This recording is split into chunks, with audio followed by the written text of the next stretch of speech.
Jadi kita beribadah itu kita sembunyikan, jangan sampai kita terkeluar dari mulut kita akan kebaikan-kebaikan, apalagi kita menyatakan, menyampaikan kepada orang lain, itu menyebabkan salah satu daripada riya. Kecuali murid kepada guru kepada muridnya, supaya dengan niatan bisa mengikuti akan pekerjaan yang dikerjakan oleh gurunya daripada amal soleh ataupun taat kepada Allah Ta'ala. Jadi salah satu supaya jangan sampai riya itu bahwa engkau sembunyikan ibadat engkau.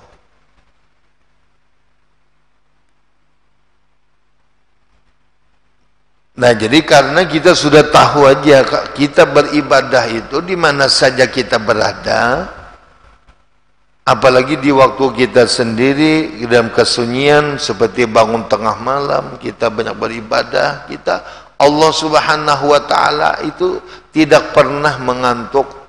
Jangan pun tidur mengantuk aja tidak, seperti mana di dalam ayat kursi, Allahu la ilaha illa huwal hayyul qayyum la ta'khudhuhu sinatun wala naum.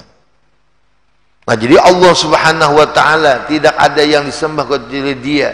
Wal hayyul qayyum, Dia hidup.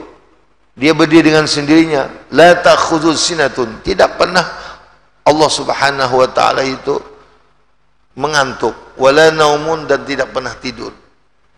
Jadi kadusah kita minta lihat dengan orang, kadusah kita minta menyampaikan kepada orang akan kebaikan-kebaikan pekerjaan yang kita kerjakan itu, karena Allah Subhanahu wa taala sudah yakin aja kita setiap saat, setiap detik, apapun yang kita kerjakan itu semuanya dilihat dan dipandang dan disaksikan oleh Allah Subhanahu wa taala melalui malaikatnya, yaitu perwakilannya Raqib dan Atid ini tidak pernah lepas daripada catatan amal perbuatan kita.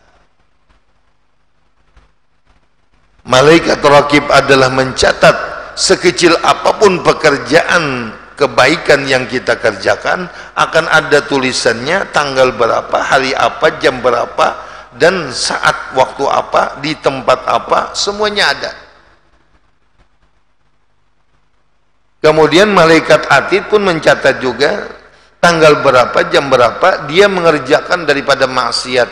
Jadi Raqib Atid ini setiap saat yang diwakilkan oleh Allah Subhanahu wa taala selalu mencatat amal perbuatan kita. Dan ini pun malaikat Raqib Atid ini karena tidak diberikan nafsu, diberikan akal saja, maka tidak pernah mengantuk dan tidak pernah tertidur. Selalu online. Nah, bahasa orang ini online kalau. Jadi jalan terus. Jadi kita yang di mana saja berada, jangan sampai kita minta puji dengan orang, menyampaikan dengan orang dan sebagainya, itu akan menghilangkan amal ibadat kita, pahala yang kita kerjakan.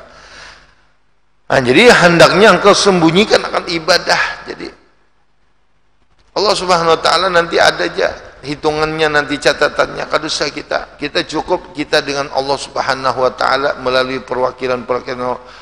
Jadi jangan sampai hendaknya kita sembunyikan, apalagi ibadah-ibadah batin kita. Nah, kalau sudah kita tahu akan selain daripada sembahyang 5 waktu, kemudian kita tahu cara untuk musyahadah, untuk hati kita menjadi tentram dengan zikir, dengan mengingat kebesaran Allah, baik waktu beribadah, waktu sembahyang, dan waktu duduk dan sebagainya, itu kita sembunyikan. Ibaratnya apabila kita menyembunyikan, apalagi ilmu-ilmu batin, ilmu rahasia, yang mana itu seperti garujo, semakin kita simpan seperti durian, semakin bau harum. Artinya apabila kita sudah mengetahui bahwa salah satu supaya hati kita ini menjadi tentram adalah dengan mengingat Allah.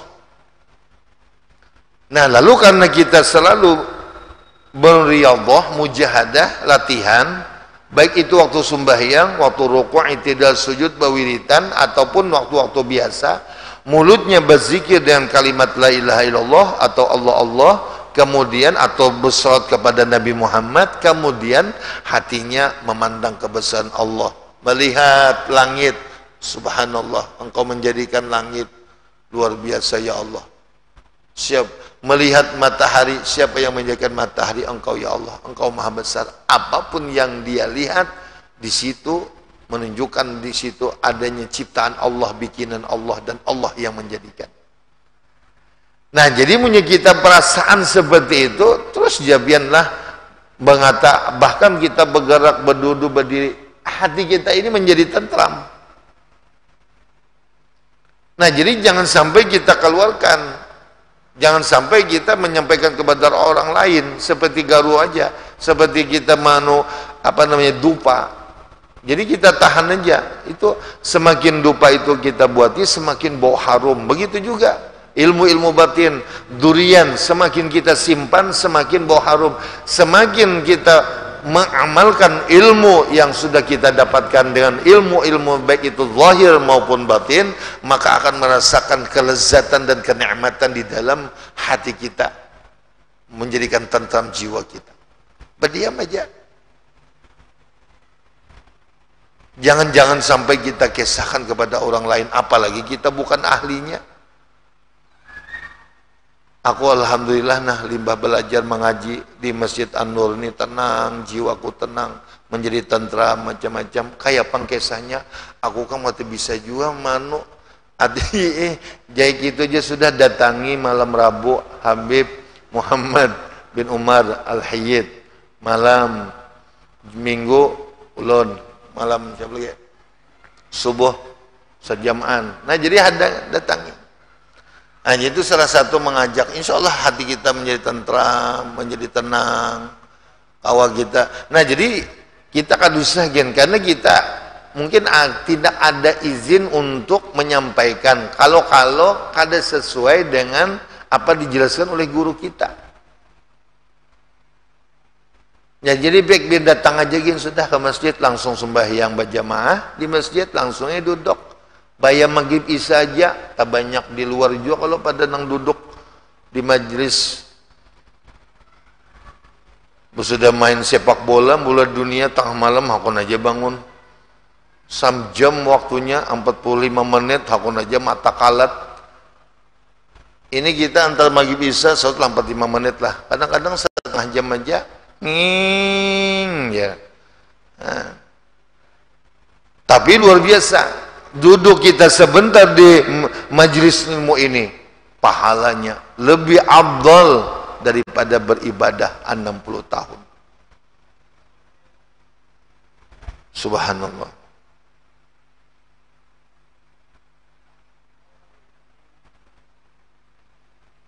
Nah, jadi di dalam kita melaksanakan ibadah itu adalah pertama menyembunyikan akan ibadah. Jadi kita sembunyikan aja, jangan sampai kita keluarkan. Bahkan kalau perlu kita tambahi terus setiap hari ini, bertambah melihat orang-orang. Kalau kita masalah agama itu jangan memandang di bawah pada kita.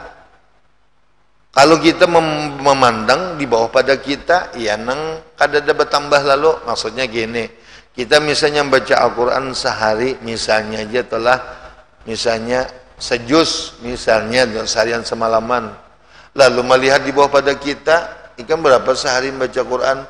3 lembar, syukur benar, terbanyak aku soalnya. Lalu kalau lagi menambah. Nah, jadi kalau masalah ibadat, masalah agama, masalah kebaikan, jangan memandang orang di bawah pada kita. Jadi pandang orang yang di atas. Ikan berapa hari sehari boleh jadi kita bertakon gitu, ada apa ngajub anak anu bener menjadikan iktibar kepada kita, dan kita menyampaikan karena orang bertakon kalau jadi masalah juga supaya ingin memberikan hidayah petunjuk Allah Ta'ala. Berapa ikam salah hari salah membaca Quran misalnya telah 2 juz pang, alhamdulillah. Oh berarti akunya sejuz saja, masih kurang aku lagi, harus ditambahin. Mungkin selambar, 2 lambar dulu, pelan-pelan aja dulu, jangan langsung 2 juz misalnya.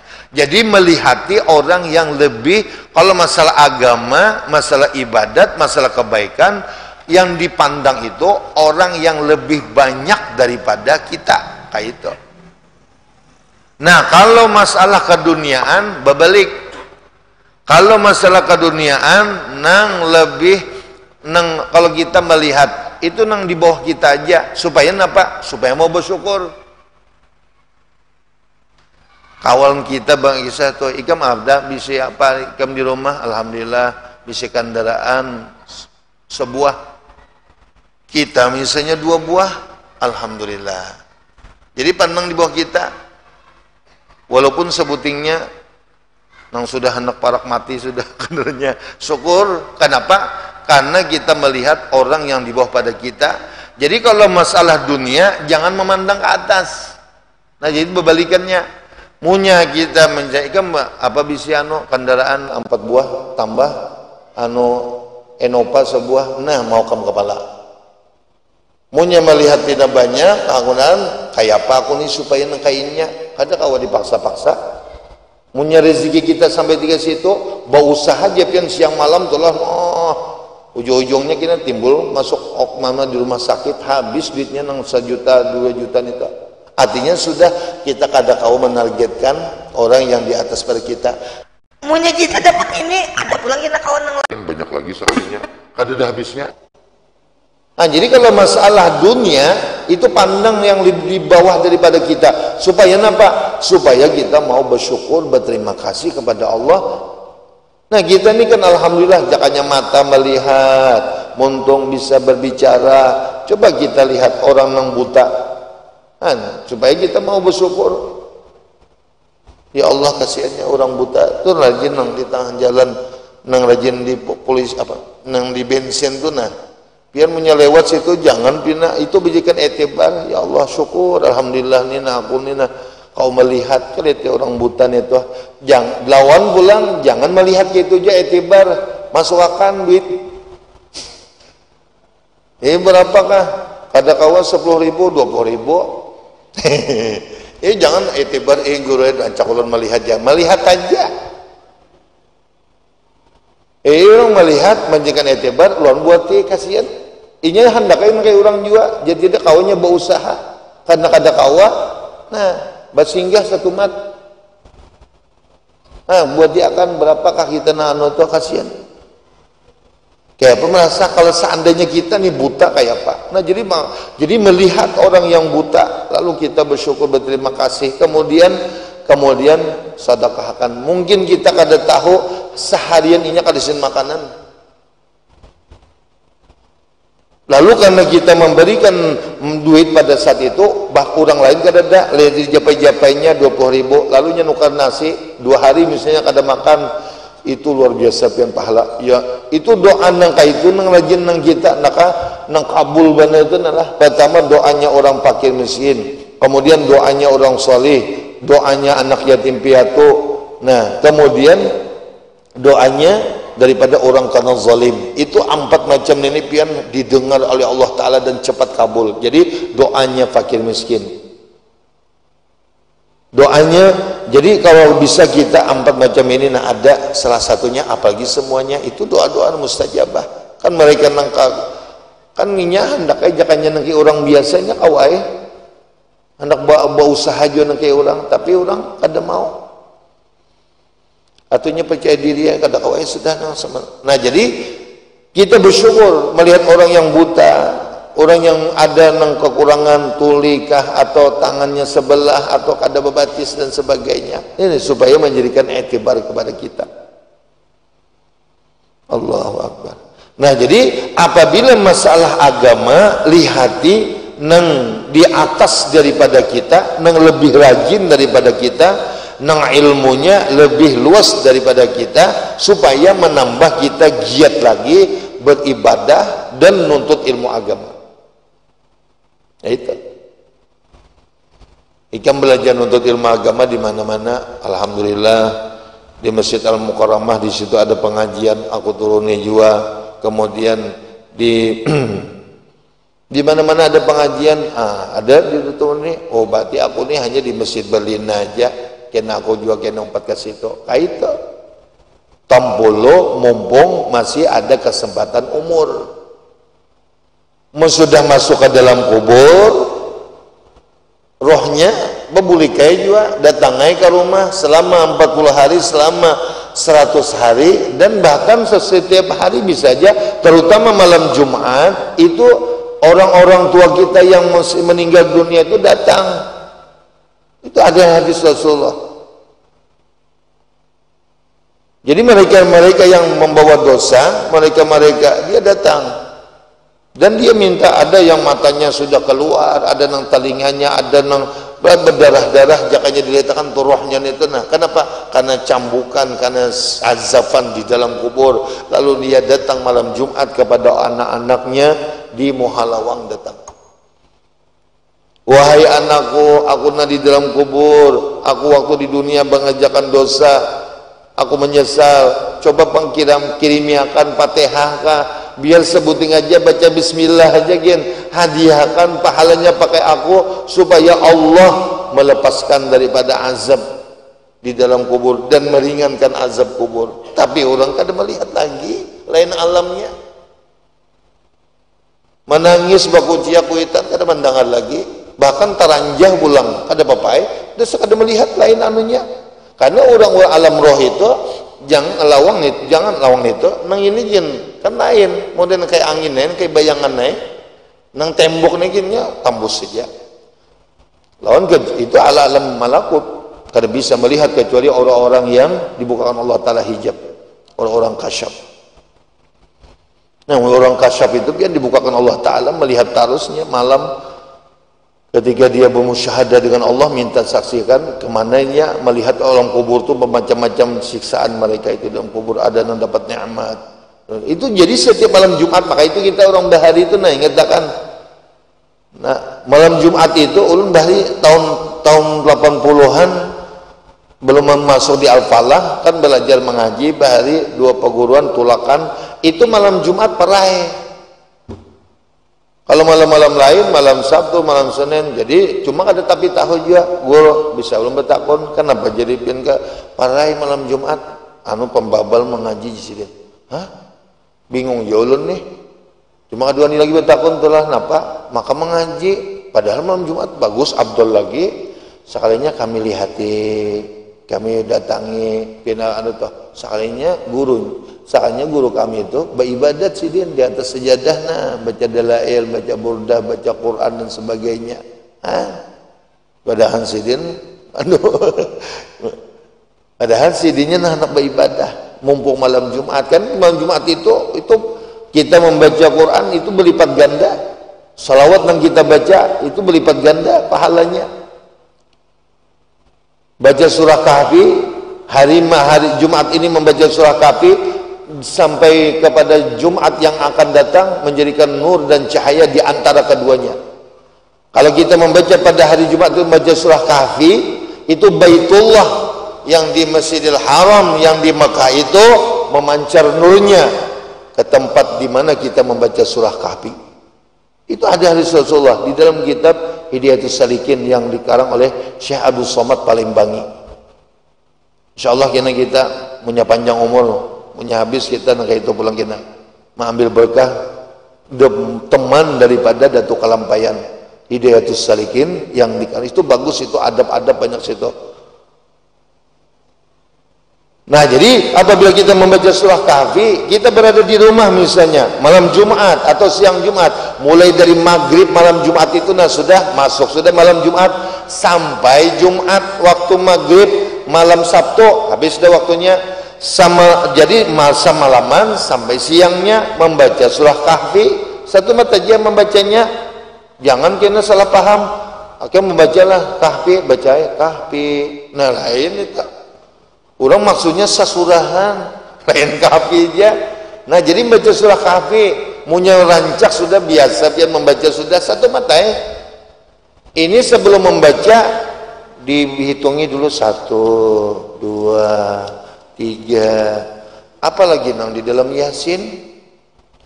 Dalam Yasin itu karena sedikit, dan karena halus, kalau di Quran paling-paling 5 lembar, kalau di Yasin itu 3 kali lipat. Nah, membaca mau 15 puting 15 lembar. Kena-kena jangan membaca jangan melihat membaca ini melihati lambarannya berdahulu. Coba dibaca aja terus. Memang ujiannya berat benar, Bang. Pemulaan dulu mencoba. Alhamdulillahilladzi membaca surah Kahfi, a'udzubillahi minasyaitonir rajim, bismillahirrahmanirrahim, alhamdulillahilladzi. Macam-macam tuh gangguannya setan nih. Cuma kada melihat, Bang. Rasanya ban nang kendaraan itu kempes bannya. Hantu iblis tak? Itu nang di toko tuh rasanya nang di dalam toko tuh belum manta'alih lagi. Itu anu jadi kamu kena aja gitu dulu membaca nenek ciri aja dulu kena bahasa sambung pulang. Itu iblis tak? Nang anu itu kita biar ada kalau kita kalau mau membaca Quran macam-macam anunya terus saja jangan dihiraukan. Macam-macam, bahkan kunci-kunci nang kita hilang, kunci nang hilang semalam tuh di bawah meja nang di dapur tuh najar. Ada teruskan aja iblis tuh kamu itu. Tapi hati-hati ya, sebelah kanan bini kita iblis di kamu. Kenapa kemana ya kok iblis kajar? Jangan, ini kan maksudnya kita tahu ini kan godaan, ini rayuan. Kita teruskan aja, itu bisikan setan. Handal tahu bisikan setan kayak itu. Coba kita membaca Al-Quran, baca salawat, baca tasbih, atau baca amalan tuh nah, macam-macam anunya. Nang kada terlintas di dalam otak kita, pikiran kita ada terlintas. Ya kalau maka bisa benar merayu. Nah, ini kan menyiapkan kada pengajian di rumah nih misalnya. Ini malam esok kan ada pengajian malam Senin misalnya di rumah aja baca Yasin macam-macam tuh lah. Yasin wal Qur'anil Hakim innaka laminal mursalin ala siratim mustaqim. Nah, aku terjanji rasanya malam ini. Siang tadi kadingat lalu. Nah, aku hendak mendatangnya dulu. Munya kita tutup, petandiknya iblis. Himong bener, sekong pulang dia iblis kena hari ini. Nah, munya kita teruskan aja janji siang tadi kena aja dulu, tuntung akan baca Yasin dulu, Waqiah baca dulu, duduk dulu sampai Isya. Kena limba Isya kena hanyar terus saja. Kayak itu. Kena pulang sampai 2, 3, 4 lembar pulang apa pula kan kena gangguannya terus akan aja terus. Sangit banget iblis toh. Maka semakin kita teruskan baca Al-Quran, semakin kita teruskan beramal, coba tepian, semakin kan iblis di awak kita nih jangannya dilihatkan orangnya bersepuluh iblisnya nih ibaratnya sekong menggoda ikam jar janji do kawan ikam tak kasih ikam kena jul baca Yasin dulu ada tuh ada pangkai kada gitu bang artinya ada terus akan aja tuh jangan kau iblis nang nomor 10 nih aku kada tahan jauh aja gin cari nang lain aja sekong dah kurang dah kemudian pulang baca pulang itu kendaraan tuh rasanya belum lagi apa ngaranya tuh di mana bensinnya masih maka isuk anak tulaknya ke hulu sungai itu iblis nang ke-8 nih jadi baik mengisi malam ini maka punya isuk ada lagi bensin pertamak larang pulang pertamak macam-macam di anunya diganggunya kada mau juga terus saja baca Quran mengalah pulangnya nang ke-8 nih mencari pulang nang lain pulang tinggal bertujuh lagi tunggal ikungannya membisiki. Nah akhirnya ya nang rajin kita adalah momennya membaca Quran selambar 2 lembar permulaan baca Quran itu asa berat sedikit. Kenapa? Hibak iblisnya betuyuk tiga waktu kita nih macam-macam cuma menjadi terusakan tunggal ikungannya bajauh. Nah semakin Quran kita baca selambar 2 lembar 3 lembar macam-macam ujiannya ada nang betungguan istilah macam-macam dan terus semakin nyaman, ringan. Orangnya ada lagi nama anggota kita ada jawaban cuma seikung lagi bertunggu lagi. Ya Allah. Coba semakin banyak Al-Quran yang kita baca, semakin banyak surat yang kita baca, semakin ringan beban kita. Kenapa? Karena mengalahkan kebaikan dengan daripada kejahatan iblis dan syaitan tadi. Innya iblis syaitan ini apabila kita baca Quran, baca selawat, tasbihnya pusing kepalanya, maok kepalanya, ini satu mata aja menggoda, itu berjauh lagi punya kada mau mendengar ayat-ayat suci Al-Quran tuh. Itu supaya kita tahu nih. Dan itulah Allah Ta'ala hikmahnya menjadikan iblis dan syaitan. Jadi jangan sampai kita menyalahkan Allah. Kenapa Tuhan biar menjadikan iblis? Kenapa biar menjadikan syaitan? Kenapa biar menjadikan hawa nafsu? Jakanya kada dijadikan itu, nah kami nyaman beribadat. Itu ada hikmahnya. Allah Ta'ala sudah lengkap menjadikan kita nih lah. Contohnya aja telah. Jadi hikmahnya Allah menjadikan iblis, syaitan dan hawa nafsu itu supaya kita bersungguh-sungguh lagi di dalam mencari keridhaannya Allah. Itu maksudnya. Itu hikmahnya. Jadi jangan menyalahkan Tuhan. Tuhan kan lebih menjadikan ini. Padahal jakannya kada iblis ini kami ini nyaman. Ada tentu juga. Justru dengan adanya syaitan, adanya iblis, cuma asa mengaji, asa tahu. Kemudian hawa nafsu ini semakin lagi kita lebih bersemangat lagi, lebih bersungguh-sungguh lagi mencari ridhonya Allah dan mengikuti akan jejak akan Rasulullah SAW.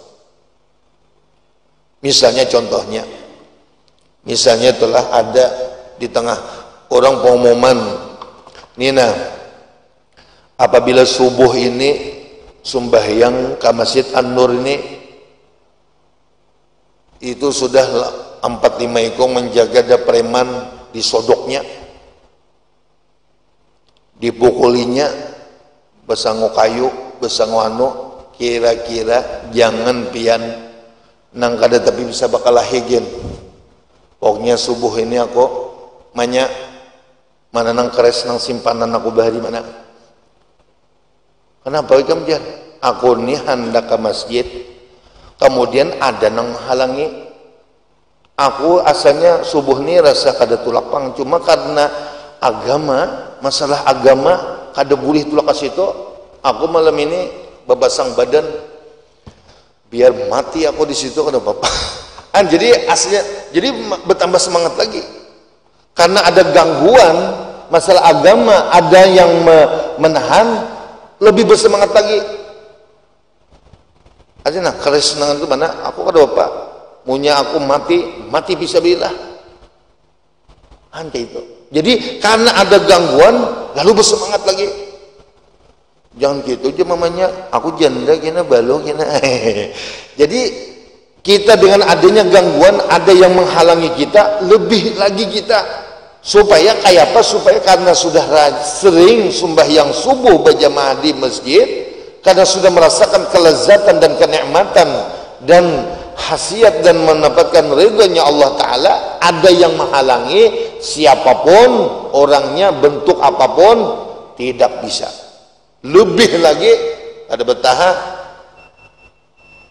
nang parang nang kada pernah basah gen basah anu kada lagi munang kada parang nang manu rumput aja pehumaan aja. Kenapa bang pindah basah malam ini? Aku hendak tulak subuh ni nah. Pokoknya cagar bakalahian aku udah tahu. Pokoknya aku terang ke masjid, aku hendak sembahyang, aku hendak beribadat, ada yang menghalangi. Aku lebih lagi, aku bersungguh-sungguh lagi, modelnya kayak itu. Jadi dengan adanya syaitan, dengan adanya iblis, dengan adanya gangguan hawa nafsu itu, semakin kita bersemangat lagi, semakin kita bersungguh-sungguh lagi, supaya jangan ada gangguan, rayuan, bujukan syaitan dan hawa nafsu ini, supaya kita mendapatkan ridhonya Allah Subhanahu Wa Taala. Munya kada ada gangguan ini, biasa-biasa. Kamu ke masjid kah? Adakah? Ada apa kada apa juga, kada ada halangan apa juga, kadang kada ada manui juga. Nah itu nang rajin kadang-kadang kada ada semangat sama sekali, kan modenya nang kayak itu. Allahu Akbar. Mudahan kita diberikan taufik dari Allah Ta'ala. Jadi hikmahnya Allah menjadikan supaya kita tahu nih. Jadi semuanya semua ciptaan Allah, bikin Allah ada manfaatnya, berarti jangan sampai kita menyalahkan Tuhan.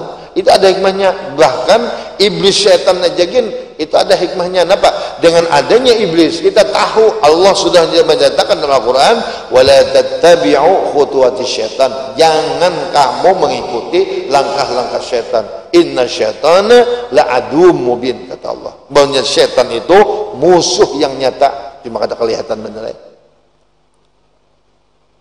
Inna nafsa la'amatun bisu'an, bahwasanya amaratun nafsu dan amarah itu adalah membawa kepada kejahatan. Illa ma rahima rabbi, kecuali orang yang dapat rahmat petunjuk dari Allah Subhanahu wa taala.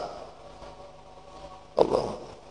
Nah, jadi mudah-mudahan ya Allah Subhanahu wa taala lah, semakin hari kita semakin kita tingkatkan iman kita, ketakwaan kita kepada Allah, semakin kita mendapatkan ridhonya Allah, menggunakan sunnah-sunnah Rasulullah, mengikuti jejak daripada Nabi Muhammad SAW. Mudah-mudahan kita selamat, mudah-mudahan kita panjang umur, bahagia dunia akhirat, segala dosa dan kesalahan, dosa-dosa kita, dosa ibu bapa kita, dosa-dosa orang tua kita, dosa guru kita, dan semua muslimin dan muslimat, dan mudah-mudahan kita semuanya mati dalam keadaan husnul khatimah. Amin ya rabbal alamin. Alladzina amanu tatma'innu qulubuhum bi dzikrillah, ala bi dzikrillah tatma'innu qulub, azzi fa'annahu la ilaha illallah, la ilaha illallah, illallah, la ilaha illallah, la ilaha illallah, la illallah, la ilaha illallah, la illallah, la ilaha illallah, la ilaha illallah, la illallah, la ilaha illallah, la ilaha illallah, la illallah, la ilaha illallah, la ilaha illallah, la ilaha illallah, sayyidina Muhammadur Rasulullah. Allahumma salli ala sayyidina Muhammad, Allahumma salli alaihi wa sallim. Allahumma salli ala sayyidina Muhammad, ya Rabbi salli alaihi wa sallim. Subhanallah bihamdihi, subhanallah bihamdihi, subhanallah bihamdihi, subhanallah bihamdihi, subhanallah bihamdihi, subhanallah bihamdihi, subhanallah bihamdihi, subhanallah bihamdihi, subhanallah bihamdihi, subhanallahil azim. Allahumma salli ala habibika sayyidina Muhammadin wa ala alihi wa sahbihi wa sallim.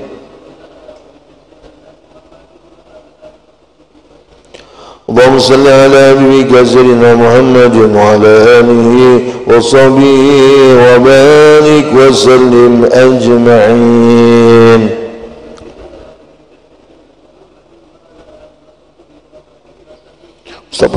الفاتحة. أعوذ بالله من الشيطان الرجيم. بسم الله الرحمن الرحيم. الحمد لله رب العالمين الرحمن الرحيم مالك يوم الدين. إياك نعبد وإياك نستعين اهدنا الصراط المستقيم صراط الذين أنعمت عليهم غير المغضوب عليهم ولا الضالين.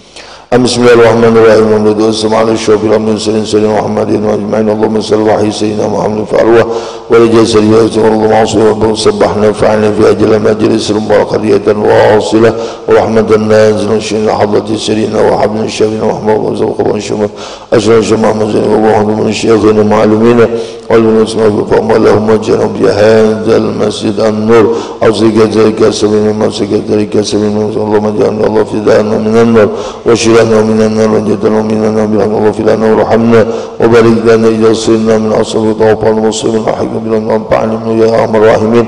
ربنا آتنا في الدنيا حسنة وفي الآخرة حسنة وقنا عذاب النار وصلى الله عليه وسلم. سبحان ربك الحمد لله رب العالمين. Ulun minta ampun, minta ridha, sanhilam taqabbalallah minkum minna minkum taqabbal ya karim. Alhamdulillahirabbil alamin.